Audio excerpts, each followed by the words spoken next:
2024-এর যে পরাজিত শক্তি ফ্যাসিস্ট শক্তি তারা পরাজিত হওয়ার পর এদেশকে নেতৃত্বহীন করার জন্য আমাদের জুলাই গণ অভ্যুত্থানের নেতৃত্বদেরকে টার্গেট করছে। তার অংশ হিসেবে ওসমান হাদিকে গুলিবিদ্ধ করা হয়েছে। তিনি এখন জীবন মৃত্যুর সঙ্গে পাঞ্জা লড়ছেন এবং আমরা জানতে পেরেছি যে আরো অনেককে হিট লিস্টে রাখা হয়েছে। কিউব হোল্ডিংসের গল্পে সেই রেখাটি আঁকা হয়েছিল আজ থেকে 1 যুগ আগে। নকশাই আমাদের ভাষা।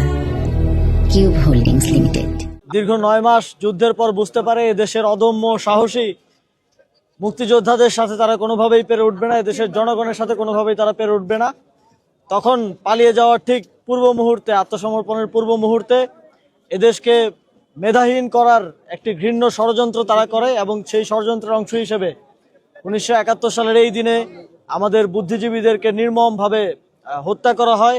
সে সময়কার প্রখ্যাত অধ্যাপক থেকে শুরু করে সাহিত্যিক, কবি থেকে শুরু করে ইন্টেলেকচুয়ালদেরকে হত্যা করে বাংলাদেশকে মেধাশূন্য করার এক ধরনের ষড়যন্ত্র সে সময় পাকিস্তানি বাহিনী, হানাদার বাহিনী এবং তাদের এদেশীয় দোসররা করেন এবং সেই থেকে এই দিনটিকে আমরা শ্রদ্ধার সাথে পালন করে আসছি।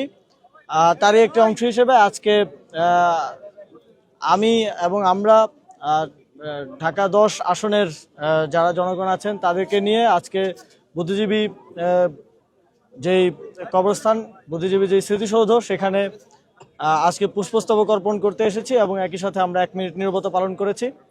স্বাধীনতার 54 বছর পর যখন স্বাধীনতা যুদ্ধে আমাদের এদেশে সাহসী বীররা ঝাঁপিয়ে পড়েছিলেন, তারা যেই প্রত্যাশার জায়গা থেকে ঝাঁপিয়ে পড়েছিলেন সেখান থেকে প্রাপ্তির পরিমাণটা অনেক কম।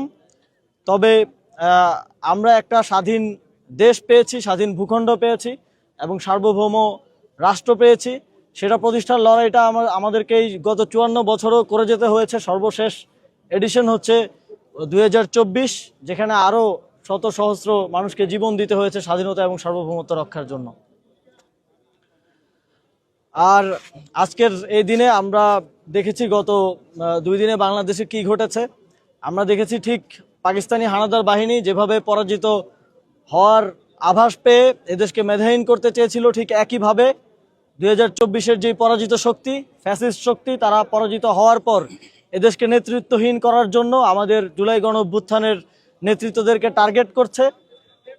তার অংশ হিসেবে ওসমান হাদিকে গুলিবিদ্ধ করা হয়েছে। তিনি এখন জীবন মৃত্যুর সঙ্গে পাঞ্জা লড়ছেন এবং আমরা জানতে পেরেছি যে আরও অনেককে হিট লিস্টে রাখা হয়েছে।